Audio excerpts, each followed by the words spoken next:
Hi, this is Dr. Tammy Schaefer with the Tally Family Counseling Clinic at Western Kentucky University in Bowling Green, Kentucky. Today with me is Dr. Lynn Clark, the author of SOS Help For Parents and the SOS Parenting Program. He is a clinical psychologist who lives in Bowling Green, Kentucky, and he's a professor emeritus of psychology from WKU and has taught as an adjunct at Boston University. He has extensive professional experience in community mental health centers, hospitals, counseling centers, and community agencies, and is listed in the National Register of Health Service Providers in Psychology. He's also a parent and has used all the methods of behavior management in the SOS program with his own 2 sons, and I look forward to hearing more about that. Welcome, Dr. Clark. Well, I'm glad to be here, and what we'll be talking about is using behavior therapy and SOS Help for Parents program to help parents and children. This podcast will focus on behavior therapy methods and techniques for helping children 2 to 12 years old. Now, I hope that the podcast will prompt counselors listening to this interview to work toward acquiring increased skills and techniques in behavior therapy. Behavior therapy is extremely useful, and I feel is the most useful of the techniques for helping children. It's exciting to use because it works so well. When we talk about behavior therapy in the next minutes, it would be helpful for the listener to get a PDF visual handout of some of the things that we're going to talk about, some of the techniques. So if you would go to sosprograms.com, look for free resources, these are PDFs, and then download Evidence-Based Behavior Therapy SOS Interventions. And this will help you to even focus more as you listen to this presentation. And I encourage you to go get the handout. It is useful, and we'll wait for you. Hit the pause button. The website also provides, sosprograms.com, provides many video and audio clips of major behavior therapy methods, including timeout, response cost, logical, natural consequences, and so forth. Behavior therapy is the most evidence-based of all the therapy approaches for helping children. The focus is on behavior itself, on what are the antecedents, what events occur prior to the problem behavior occurring, and the consequences. After the behavior occurs, what happens? Does the child get accidentally reinforced for that behavior? Or what does happen? Because the consequences primarily determine if this behavior is going to increase in frequency or not. One of the things that I find interesting is you talk about the fact that there's been tons of research, and I'm quoting you there, on using behavior therapy in children. Can you talk to us real briefly about the history of that in terms of where are we at today versus the days when we told a child to go get a stick and they were going to be swatted with the stick? Well, the research is there's just thousands of studies that have come out, evidence-based, data-based. In the early 60s was the beginning of behavior therapy, and I was a student at the University of Kansas, one of the 4 leading centers for behavior therapy. And so I got in on the ground floor of behavior therapy. In fact, one of the professors there, Dr. Wolf, coined the term for the first time, timeout. And he wrote a journal article on the impact of this procedure on handling decreasing certain behaviors in a child with autistic disorder. So this is the first recorded journal article about 1965. So University of Kansas was one of the first institutions to produce a lot of research in this area, and I followed it up since then. Wow. So it's not new. It sure isn't. There's some major points. Generally, the counselor does not do behavior therapy directly with the child. Remember, we're talking about children 2 to 12 years old. The counselor uses behavior therapy to help parents and other helping professionals, including teachers, to help improve the behavior of children. Now, this may be somewhat of a disappointment to some counselors who want to start discovering the best techniques and using with the child in a one-to-one relationship. But let me emphasize that you will act as a consultant to the parent. You will provide them with education and insight into what the causes of their child behavior are.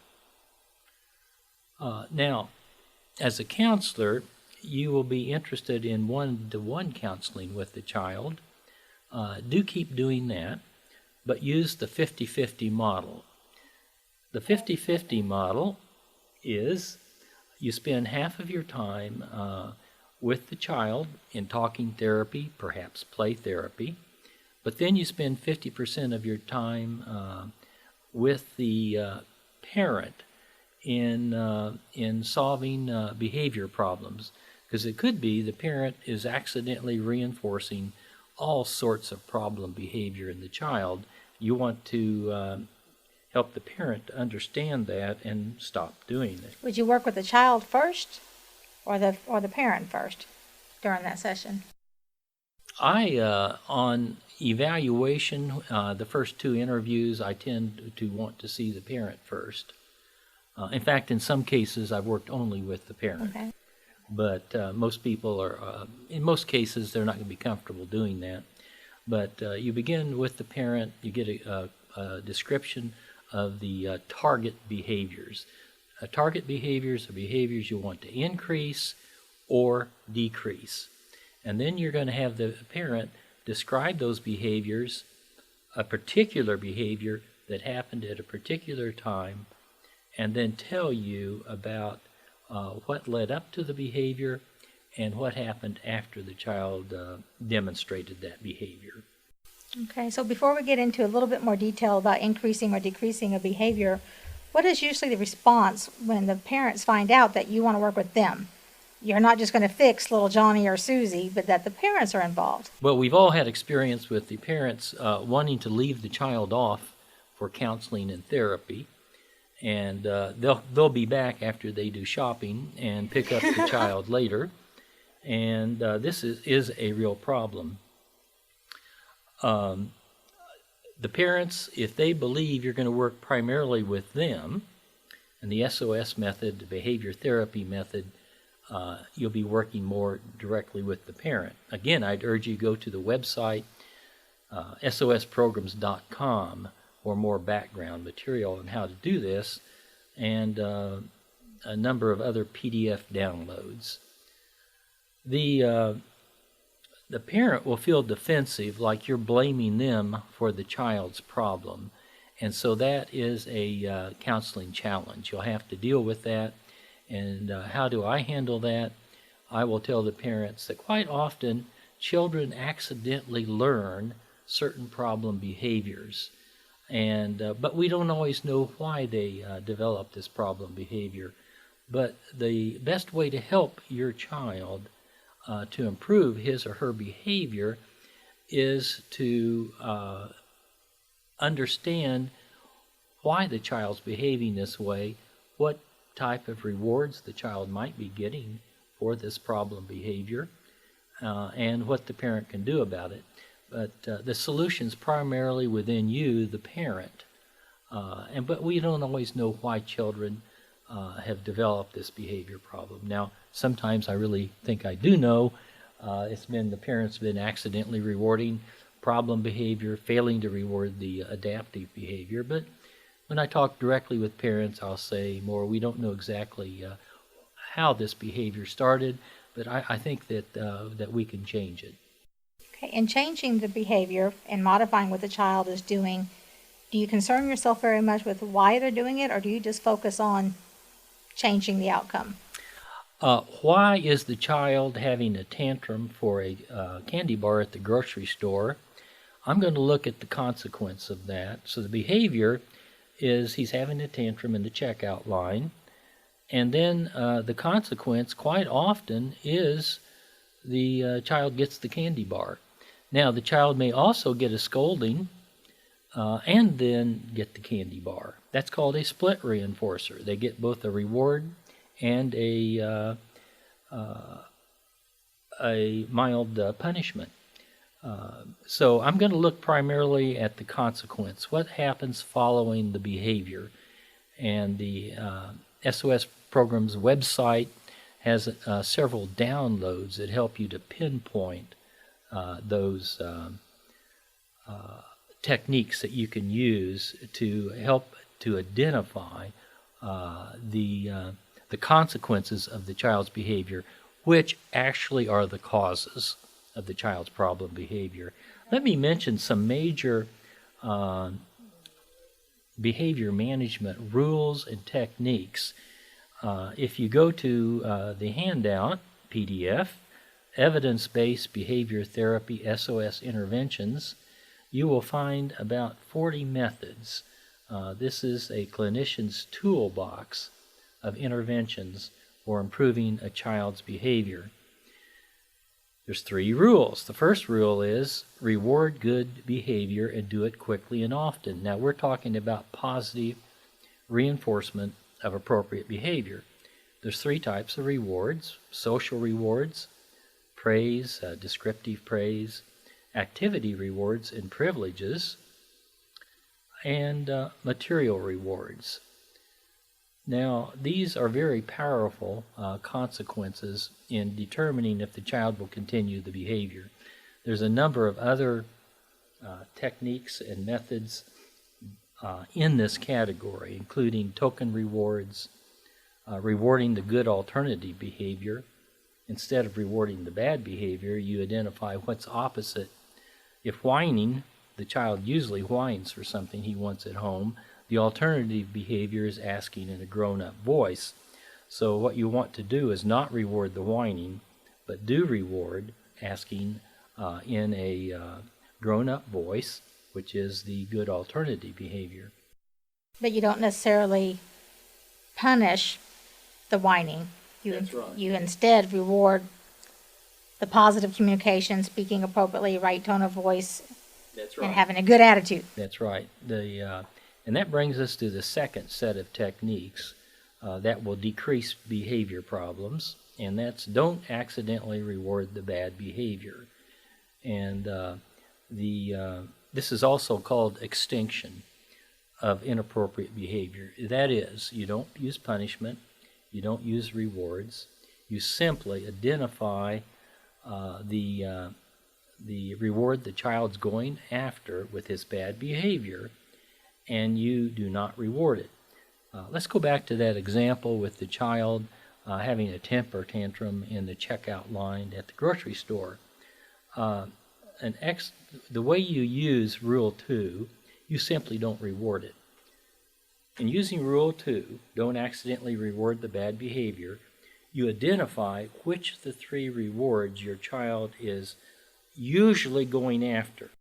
Okay, and that's the social reward. Yes. Being able to do an activity. Or a material reward, like a candy bar. Okay. If a child wants to stay up late at night and has a tantrum to stay up late, that would be an activity or privilege reward that she's going after. Now, your task as a counselor is to help the parents identify those 3 types of rewards the child is going after with his bad behavior in order to get one of those rewards. Okay, let me ask you, because it sounds simple. I'm sitting here listening to you, nodding my head, saying, okay, I can hang with that. But I'm picturing a lot of folks, including myself on some occasions, working really hard to try to figure out what the kid wants and not having a clue. So what would be the process? Okay, I think that the older the child, the more you can see what they want. They usually are going to be very upset and want this thing from you, and that you are withholding it. In some more complicated cases, you use reflective listening, also called active listening, to better understand what the child wants. And in fact, that's an excellent technique, a counseling technique. But generally, you can identify, or you should strive to help the parent identify one of these three rewards the child's bad behavior is forcing from you. So, rule 2, don't accidentally reward bad behavior. What you do, you withhold the social reward, activity reward, or material reward that your child's bad behavior is demanding from you. One way to do that is active ignoring. You just simply don't respond and you turn your attention to something else. There's a third major category of methods that will decrease behavior problems in general, and that's to correct some bad behavior. It's important to use mild correction only. Now, this used to be called mild punishment of inappropriate behavior. Counselors and parents don't like that word punishment, so I have, it is now correction. And the big 5 methods of mild correction. Now, let me also mention that there is a DVD video training program described at sosprograms.com that teaches parents these some 40 techniques. And counselors and educators can use this program to help parents to identify when their child is demonstrating these demonstrating behavior problems, and it demonstrates techniques and methods for correcting behavior and improving it. Well, the big 5, a mild correction. Timeout is one. But now I've found that there's 9 errors that parents make when they use timeout. If you make more than 2 or 3 of these 9 errors, timeout is not expected to work. You can download a PDF at that website describing the 9 errors. For example, not using a wind-up timer, not using 10 words and 10 seconds or less in getting the child to time out, talking to the child after the child's in timeout, using the child's bedroom as a place for timeout. Well, that's where all the cool stuff is. That's right. Children have all sorts of toys in the bedroom, so it turns out the most often recommended place is the bathroom or another boring room. But the worst place is the child's bedroom. There's also variations of timeout. There's timeout for 2 children who misbehave, and timeout for toys involved in misbehavior. Half of the time when children are misbehaving alone or with another child, a toy is involved. They're not sharing a toy, they're fussing over a toy, they're damaging furniture with the toy. And so what you do, if the toy misbehaves, you put the toy in timeout, 10 words or less, 10 seconds or less, and you set the timer generally for 20 minutes. For little children and small toys, the top of the refrigerator is excellent. So the toy goes into timeout, it gets another chance later. If it misbehaves again, then back in timeout it goes. You'll be surprised how toys shape up their behavior after they've been in timeout a couple times. I like that idea. Very creative.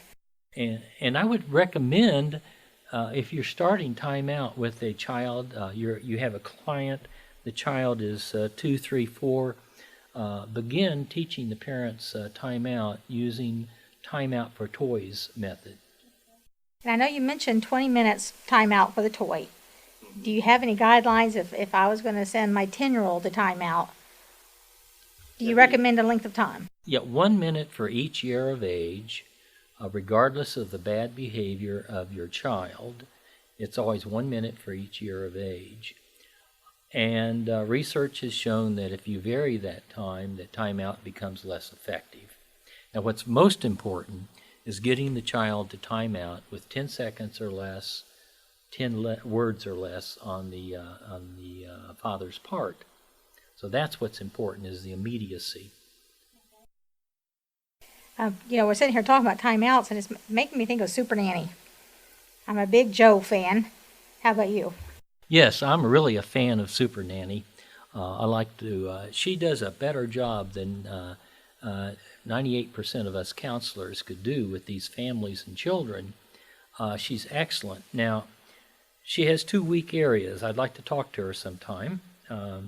And the first, she doesn't do a good job of timeout. She doesn't use a timer, a large chair for a child 2 to 4 for a timeout chair. She doesn't use getting the child there in 10 seconds or 10 words or less. So she really needs help. We all do as counselors in using timeout. Another weakness is her using Grandma's rule. First, you do the unpleasant task, and then you get to do the pleasant thing that you want to do. First, you eat your green beans, and if you do, then, or most of your green beans, then you get dessert. You don't nag the child to finish his green beans. Supernanny does have a habit of struggling with the parents and the child with meals, for example. And Grandma's rule also is after you pick up the clothes on the floor, then you get to watch TV. Now you can wait, you can pick up your clothes an hour or two from now if you want to, but no TV until you finish picking up your clothes. You don't do too complex of a task, usually with Grandma's rule. If the room of the child is really in a mess, you don't say, clean your whole room up before TV.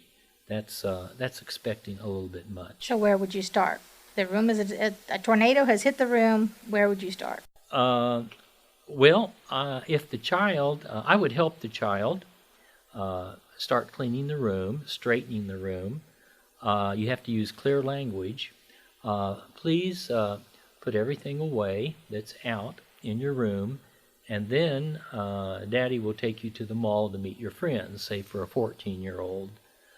Now you can clean your room now or later, and I'll take you after your room is clean. So I might help her announce in advance that this is the rule, and this is called Grandma's rule, or technically called the Premack principle, named after Dr. Premack, who did research on it. So it sounds like choices are important, even for children. That's right. But yet it's a choice that the parent can live with. That's right. That's very important. Now, we talked about there's 5 methods, major methods, for decreasing behavior that involve mild correction. Timeout is the first one. There's many variations. Scolding and disapproval is one of the major methods. It's very important to demonstrate low level of emotion. Don't demonstrate anger, and use few words when you show disapproval or mild scolding. If you are angry and are scolding and showing disapproval, that will intensify your child's upsetness, and you got a real problem on your hands. Few words and low emotion. Also, the rule for each disapproving remark that you make with your child, make 5 positive remarks. So that's the 5-to-1 rule. 5 positives for every negative. The third major method is natural consequences. For example, if a child picks up a cat by the tail and gets scratched, that's nature delivering the punishment. Note, the parent permits a natural consequence, but does not implement a natural consequence. And logical consequences. The parent does implement the consequence. For example, a 3-year-old draws on the wall. The 3-year-old has to help wash off the drawing, and that's a logical consequence. Okay. Can you compare that to, I was reviewing some of your materials, and you talked about a logical consequence, and you also talk about behavior penalties. Okay, the fifth major method for decreasing behaviors is called behavior penalty, better known as response cost in behavior therapy literature. And of course, all of these techniques are taught in SOS Help for Parents book and the DVD. But behavior penalty is where if a boy teases his little sister, then no TV the rest of that night. Now, you note there's no logical relationship between teasing his sister and no TV that night. So in that case, if there's no logical connection and the parent implements it, then it is called behavior penalty. My son, when he was about 10, came to me one time and said, "Dad, let's use no bike riding the rest of the day rather than no TV the rest of the day, because I might use one of those for a behavior penalty." Well, I knew right away which one he most didn't want, and that was the one I used, no TV the rest of the night. But you would never say all week long, just that day. So the penalty has to be immediate and really short-lived. Short-lived. Okay, so let me give you an example. The other day, my daughter got a bad grade on a test, and I asked her what happened. And so we talked about why she didn't get the good grade, and I asked her, what do you think the consequence should be? And she said, well, no phone calls. And she's 10. Social butterfly on the phone. And I said, well, okay, for how long? And she said, a week. And I thought about it for a few minutes. I said, well, why don't I spot you 4 days? We'll do 4 days. But from what you're saying, that might be not as effective because it's too long? No, that might be okay. See, usually it's the parent that threatens. I know one mother threatened all summer long the child couldn't watch TV. Well, that's absurd.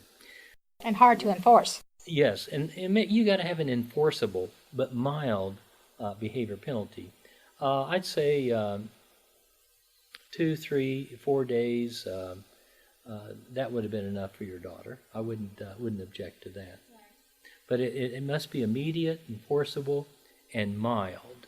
That's what is really important. Now, the real task as a counselor is helping parents to design a program for improving the child's behavior.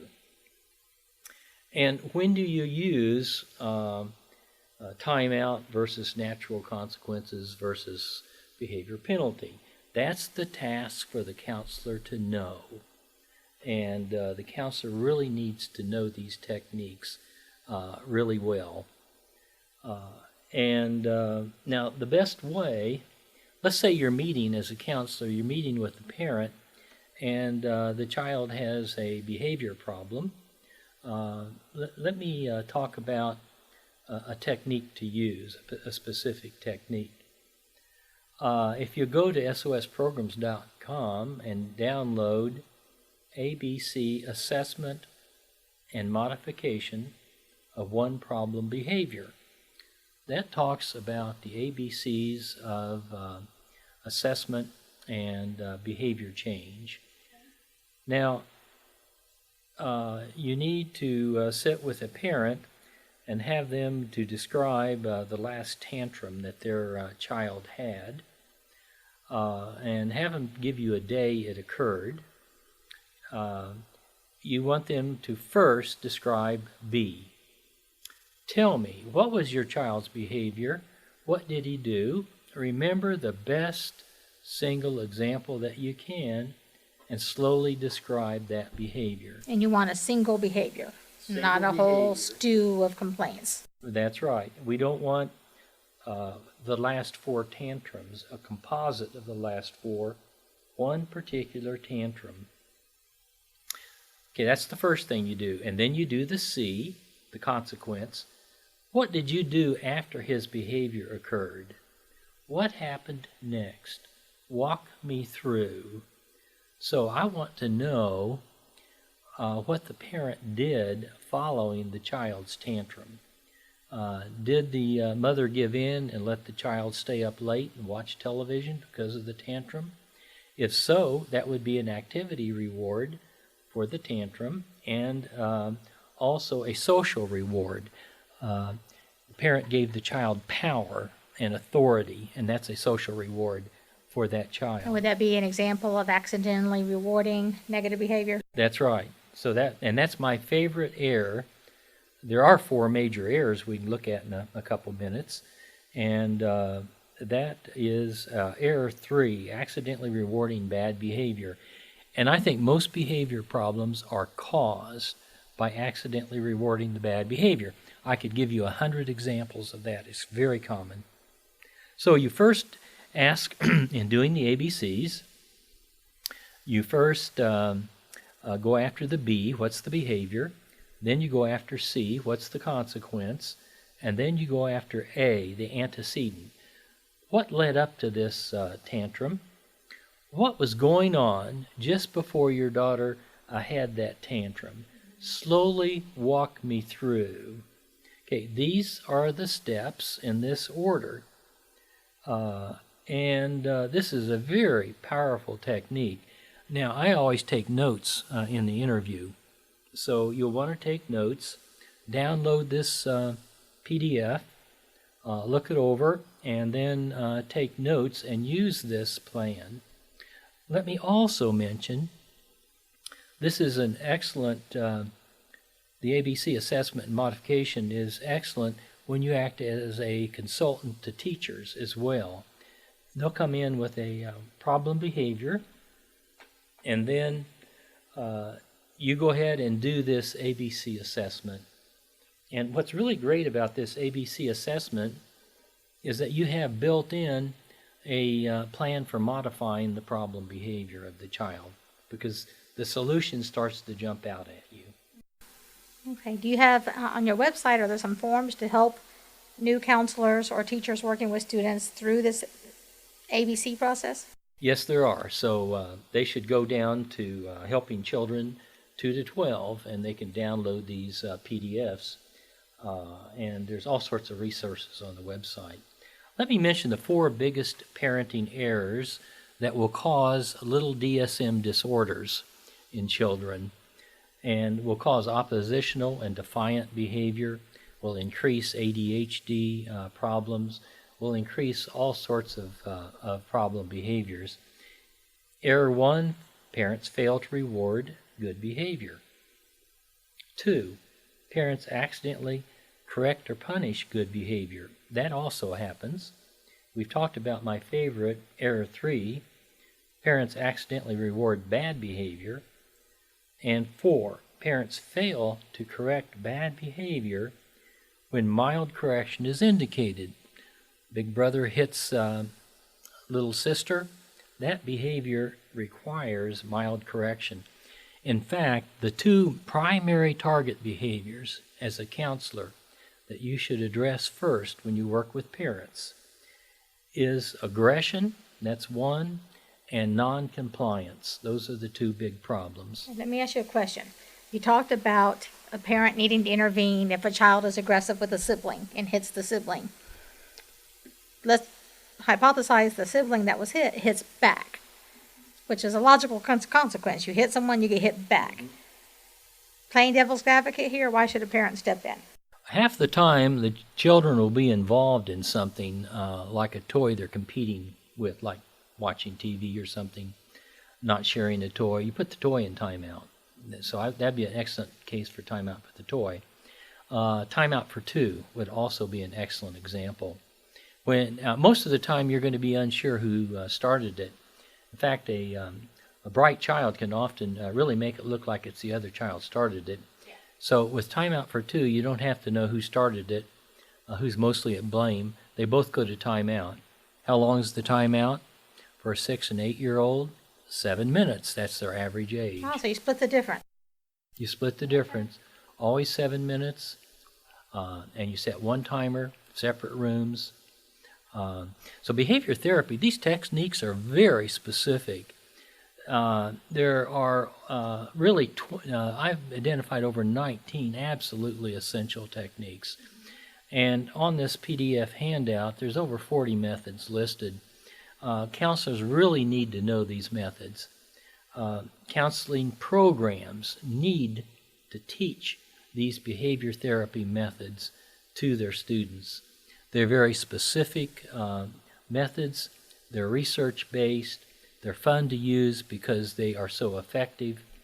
And let me emphasize again the 50-50 model as you are working with parents and children to help the child with emotional problems or behavior problems. The 50-50 method is you spend 50% of your time with the child, one-to-one, perhaps counseling, play therapy. Then you spend 50% of your time with the parent. Now, the younger the child, the more time you spend with the parent.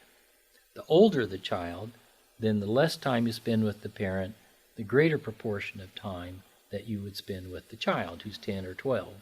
Now, do you sometimes combine them, or is it pretty separate, child, parents, but not together in the same session? The conjoint family therapy is another approach. I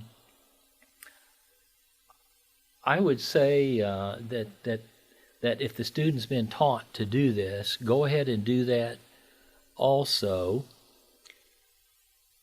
I would tend to favor on each session, once a week session, however, you spend some time just with the parent or the parents. So that's the main thrust I would like to make. And then I have one more question. I know we're about out of time here. You mentioned earlier that one of the common errors is punishing a good behavior. Can you give us an example? Yes, let's say the girl says to mother, "Look, mother, I did all the dishes for you." And mother's not expecting it. And mother looks around and says, "Well, yes, you did, but what about all those pots and pans on the stove?" So that would be an example of accidentally correcting the good behavior. Maybe also straightening up the bed after they've made it because it's not up to your standards. That's right. And then you say, you really didn't do a very good job on that. And you need to try harder. I know you've got some upcoming projects going on. Can you tell us a little bit about what we might see or hear from you in the future? Yeah, well, one, I hope to put both of my books on Kindle for audio program, and also the new Kindle. It has speech, so it will speak the words. Okay. And a biggest project, I've written another book, SOS Help For Emotions. It's cognitive behavior therapy, endorsed by Albert Ellis. It's very different from behavior therapy. It's for adults, to help adults. It's also a primer for the counselor in cognitive behavior therapy.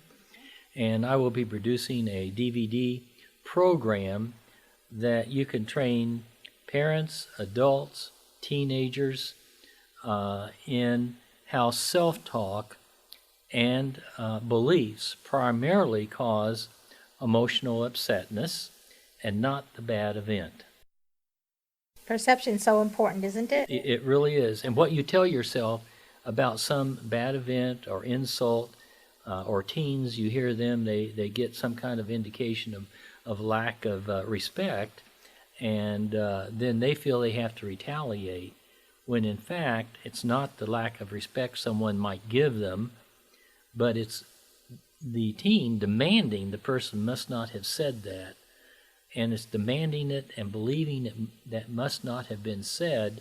That's what gets the teen really angry and upset, not the insult. And so much of what we think determines, I agree with you, it determines how we feel. I know for me, I love trains. And I've used this example in my classes several times. I'm fascinated by trains.